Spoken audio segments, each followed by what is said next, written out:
منفی جملے یعنی ایسے جملے جس میں سوال بھی کیا گیا ہو اور انکار بھی شامل ہو، تو سوالیہ اور منفی بناتے وقت ہیڈ کو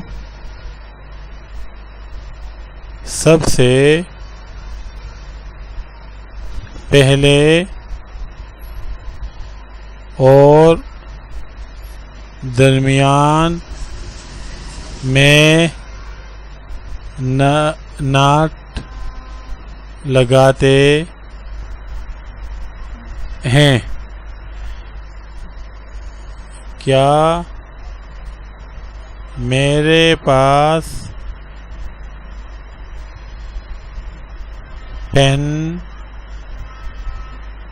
نہیں تھا؟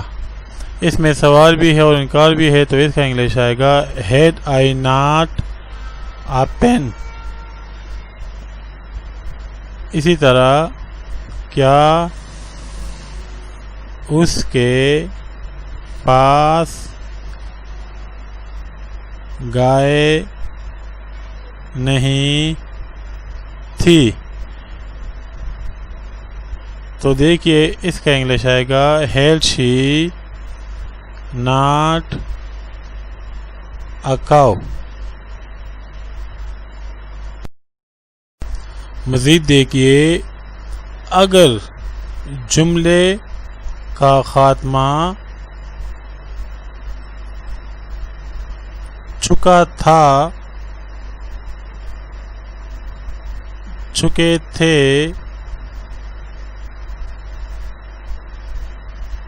چکی تھی، یعنی پاس پرفیکٹ ٹینس میں ہو تو منفی جملے بناتے وقت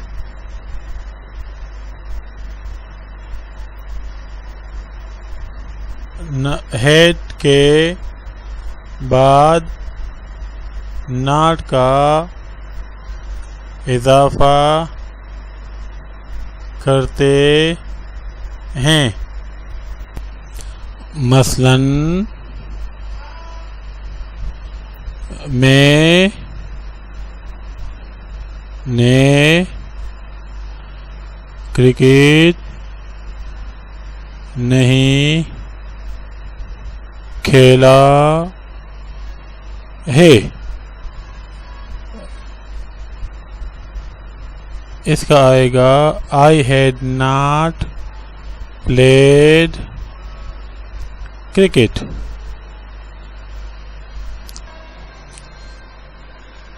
اسی طرح وہ بازار نہیں گئے تھے۔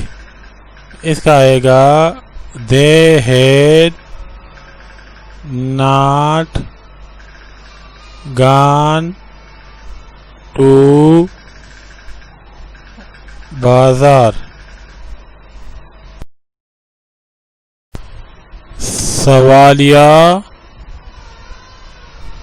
جملے یعنی ایسے جملے جس میں سوال کیا گیا ہو یا کوئی بات پوچھی گئی ہو۔ سوالیہ جملے بنانے کے لیے ہیڈ کو سب سے پہلے لگاتے ہیں۔ مثلاً کیا میں کرکٹ کھیلا تھا؟ اس کا انگلش آئے گا ہیڈ آئی پلیڈ کرکٹ۔ اسی طرح کیا وہ بازار گئے تھے. اس کا انگلش آئے گا ہیڈ دے گان ٹو بازار. سوالیہ جمع منفی یعنی جس میں سوال بھی ہو اور انکار بھی شامل ہو. سوالیہ جمع منفی